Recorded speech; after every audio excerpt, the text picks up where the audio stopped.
प्रिय छात्रों, नमस्कार। मैं संदीप खरे आप सभी का स्वागत करता हूं आपके अपने चैनल फ्री ऑनलाइन कोचिंग में। और अध्याय 1 को आगे बढ़ाते हुए आज हम पढ़ने वाले हैं तापमान के आधार पर अभिक्रिया के प्रकार। इसके पहले हमने दैनिक जीवन में उपचयन अभिक्रिया कहाँ-कहाँ देखी जाती है इसको अच्छे से समझा और उपचयन अपचयन अभिक्रियाओं को भी समझा और नोट्स सहित समझा है। तो 2 इन 1 तैयारी हम लोग यहाँ पे कर रहे हैं। तो आज हम पढ़ने वाले हैं कि तापमान के आधार पर अभिक्रियाएं कितने प्रकार की होती हैं। तो आइए समझते हैं। तो सबसे पहले तो हम ये जो क्वेश्चन दिया गया है इसको ही अच्छे से समझते हैं। तापमान से क्या मतलब है? किसी भी अभिक्रिया में तापमान का क्या रोल होता है? तो देखो, अभिक्रियाएं 2 प्रकार से होती हैं। कई अभिक्रियाएं ऐसी होती हैं कि जिनके संपन्न होने से तापमान में वृद्धि होती है। मतलब कई अभिक्रियाएं ऐसी होती हैं कि जैसे मान लो A प्लस बी अभिक्रिया ने A ने B के साथ क्रिया की और C बनाया, लेकिन बहुत ज़्यादा ऊष्मा उत्पन्न हो गई, है ना। तो प्लस में क्या आ गई? ऊष्मा आ गई। तो ऊष्मा मतलब एक प्रकार का हीट यानी ताप ही आ गया। तो कई अभिक्रियाएं ऐसी होती हैं कि जब वो होती हैं तो ऊष्मा आती है बहुत ज़्यादा, जैसे वो पात्र गर्म हो जाएगा, है ना। वो पात्र बहुत ज़्यादा गर्म होने लगेगा और उसमें बहुत सारी ऊष्मा आ जाएगी, या फिर उसमें जो रासायनिक पदार्थ बना है वो उबलने लगेगा। तो कई अभिक्रियाएं ऐसी हैं जिनमें ऊष्मा साथ साथ आ जाती है अपने आप। पहले वो ठंडे थे, ए और बी दोनों ही ठंडे थे, लेकिन जब ए और बी दोनों बहुत ज़्यादा ठंडे थे, लेकिन जब उनको मिलाया, इनके बीच में रिएक्शन हुई तो अलग से वो एकदम गर्मी बढ़ गई, तापमान बढ़ गया, ऊष्मा उत्पन्न हो गई, है ना।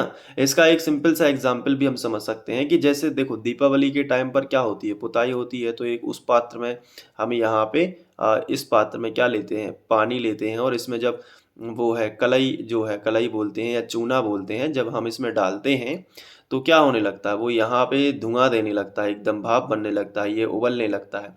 तो पहले तो इन दोनों के पास इस पानी भी ठंडा था और ये चूना भी ठंडा था, लेकिन जब इसको मिलाया तो एकदम से ऊष्मा कहाँ से आ गई?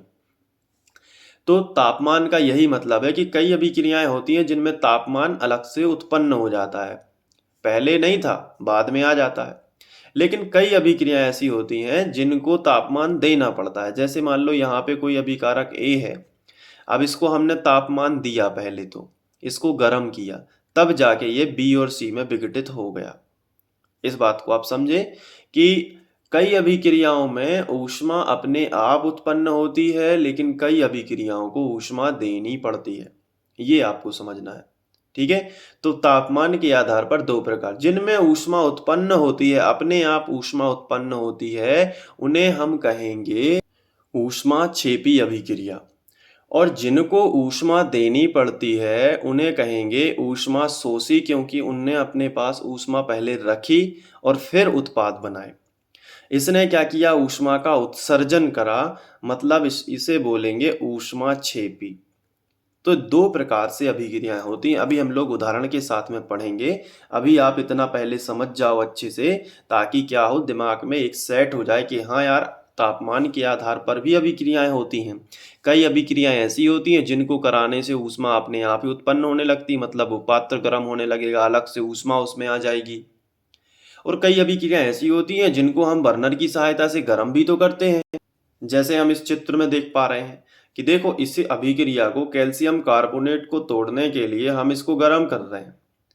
यहाँ पे ऊष्मा हम इसको दे रहे हैं, तो ये ऊष्मा रख रही है ना अपने पास, ये ऊष्मा ले रही है, इसको ऊष्मा चाहिए विघटित होने के लिए। तो ये क्या बन जाएगी? ऊष्मा शोषी, क्योंकि इसको पहले ऊष्मा देनी पड़ी।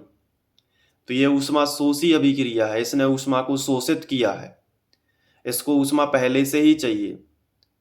तो इसमें लेकिन कई अभिक्रियाएं ऐसी हैं, जैसे मैंने ये कलई वाला एग्जाम्पल लिया कि ये भी ठंडा, कलई भी ठंडी, मटके में रखा पानी भी ठंडा, लेकिन जब इसको इसमें मिलाया तो फिर एकदम गर्मी बढ़ गई। ये मटका इसको छूने से गर्म लग रहा है, ये अंदर मत हाथ डाल लेना, बाहर से ही टच कर सकते हैं। तो ये जो है मटका, ये गर्म लग गया, मतलब पहले दोनों ठंडे थे, अलग से ऊष्मा आ गई। तो इसने ऊष्मा उत्पन्न की है, इसने ऊष्मा उत्सर्जित की है, जबकि इसको ऊष्मा देनी पड़ रही है।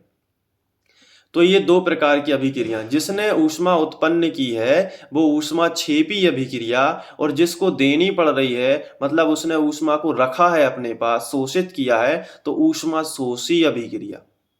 तो तापमान के आधार पर अभिक्रियाएं दो प्रकार की होती हैं। अच्छे से समझना है, बहुत अच्छे से, क्योंकि साइंस की समझ जितनी गहरी होगी उतना ही आपके लिए अच्छा रहेगा आने वाले टाइम के लिए। चलो, तापमान के आधार पर अभिक्रियाएं लिखेंगे दो प्रकार की होती हैं।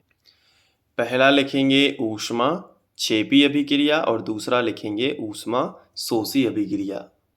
अब इनको थोड़ा सा उदाहरण के साथ में समझ लेते हैं। तो पहली हेडिंग डालेंगे ऊष्माक्षेपी अभिक्रिया। तो इसको हम समझ लेते हैं कि ऊष्माक्षेपी अभिक्रिया आखिर होती क्या है, और थोड़ा उदाहरण से। वैसे तो हमने समझ लिया है कि ऊष्मा का उत्सर्जन होता है, तो पहले हम इसकी डेफिनेशन ही लिख लेते हैं कि ऐसी अभिक्रियाएं जिनमें ऊष्मा का उत्सर्जन होता है। जब उत्पाद का निर्माण होता है तो ऐसी अभिक्रियाएं जिनमें उत्पाद के निर्माण के समय ऊष्मा का उत्सर्जन होता है। तो इस तरीके से ऊष्माक्षेपी अभिक्रिया है कि ऐसी अभिक्रियाएं जिनमें उत्पाद के निर्माण के समय ऊष्मा का उत्सर्जन होता है। उत्पाद का निर्माण मतलब कि ए और बी, ये तीर के चिन्ह के पहले, ये कहलाते हैं क्रियाकारक और ये कहलाते हैं उत्पाद। तो जब उत्पाद बना उसी टाइम पे ऊष्मा भी उत्सर्जित होने लगी, तो ऐसी अभिक्रिया को बोलते हैं ऊष्माक्षेपी अभिक्रिया। इसका एक एग्जाम्पल हम यहाँ पे समझ सकते हैं कि जैसे प्राकृतिक गैस, जो नेचुरल गैस होती है, उसका दहन। तो हम यहाँ पे लिखेंगे प्राकृतिक गैस का दहन। अब प्राकृतिक गैस, ये देखो आप, इस सिलेंडर में मान लो प्राकृतिक गैस भरी हुई है, ठीक है।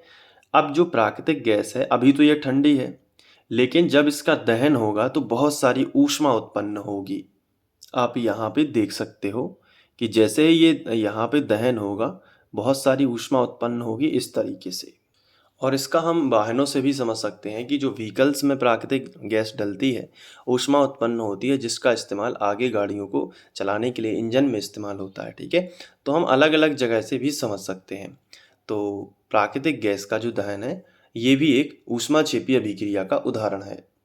लिक्विड पेट्रोलियम जो गैस होती है, उसके दहन से भी ऊष्मा उत्पन्न होती है, जिसके कारण हमारा भोजन पकता है, जिसका एग्जाम्पल मैंने अभी लिया है। तो प्राकृतिक गैस जो होती है वो मीथेन गैस होती है, जो कि मैंने अभी आपको बताया। तो मीथेन का फॉर्मूला क्या होता है? CH4। तो इसका मैं एग्जाम्पल आपके सामने लिख रहा हूँ कि ये देखो CH4 है यहाँ पे, जो कि गैस स्टेज में है। तो यहाँ पे लिख लिया कि गैस अवस्था में है, प्लस। अब दहन कैसे होता है? दहन ऑक्सीजन की उपस्थिति में। प्राकृतिक गैस कौन है? मीथेन। दहन करवाना है ऑक्सीजन की उपस्थिति में, इसका दहन करवाएंगे। ऑक्सीजन की अवस्था भी कैसी होती है? गैसीय अवस्था। तो जब इसका दहन करवाएंगे तो कार्बन और ऑक्सीजन का जब भी संयोग होता है तो कार्बन डाइऑक्साइड बनती है। तो यहाँ पे बनेगी कार्बन डाइऑक्साइड, और थोड़ी सी मात्रा में जल बनेगा। ये रिएक्शन होती है। अब इसको संतुलित कर लो। यहाँ पे कितने हाइड्रोजन है? 4। यहाँ पे केवल कितने हाइड्रोजन है? 2। तो 2 का गुणा करोगे तो 2 दूनी कितने हाइड्रोजन हो जाएंगे? 4। ऑक्सीजन देखो यहाँ पे कितने हैं? 2। यहाँ पे भी ऑक्सीजन कितने हैं? 2। क्या यहाँ पे 4 ऑक्सीजन है? 2 और 2 4 नहीं है, यहाँ पे तो केवल 2 हैं। तो 2 का यहाँ गुणा कर दो, 2 दूनी 4 ऑक्सीजन।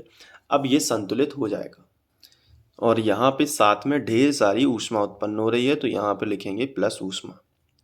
इस अभिक्रिया में ऊष्मा उत्पन्न हो रही है, इसलिए इसे बोलते हैं ऊष्माक्षेपी।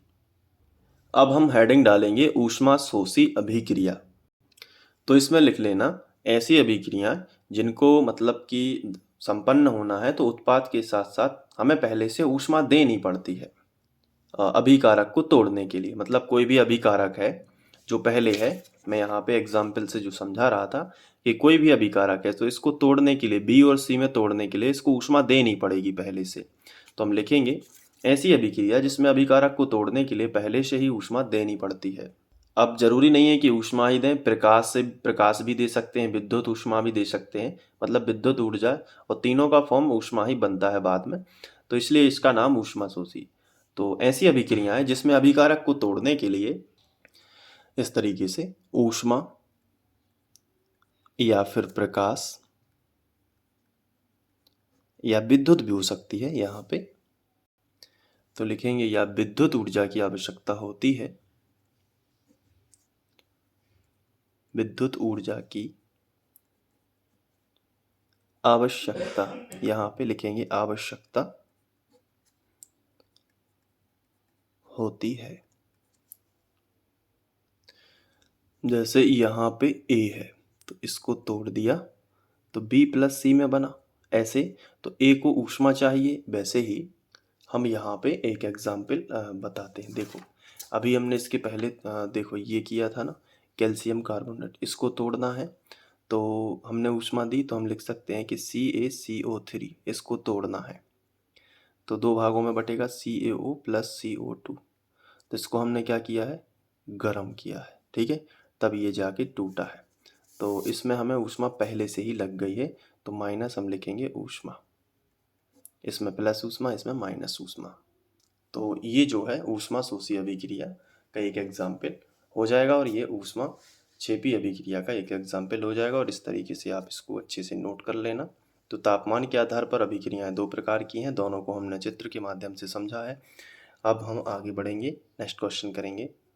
तो आप भी बने रहिए और प्लेलिस्ट चेक ज़रूर कर लेना। अगर आप नए हैं तो आप देख लेना कि प्लेलिस्ट जो है वो कहाँ पे है। तो चैनल को सर्च करिए, प्लेलिस्ट पे जाइए, फिर प्लेलिस्ट के बाद आप उसको देख सकते हैं सभी वीडियोस। ठीक है, थैंक यू।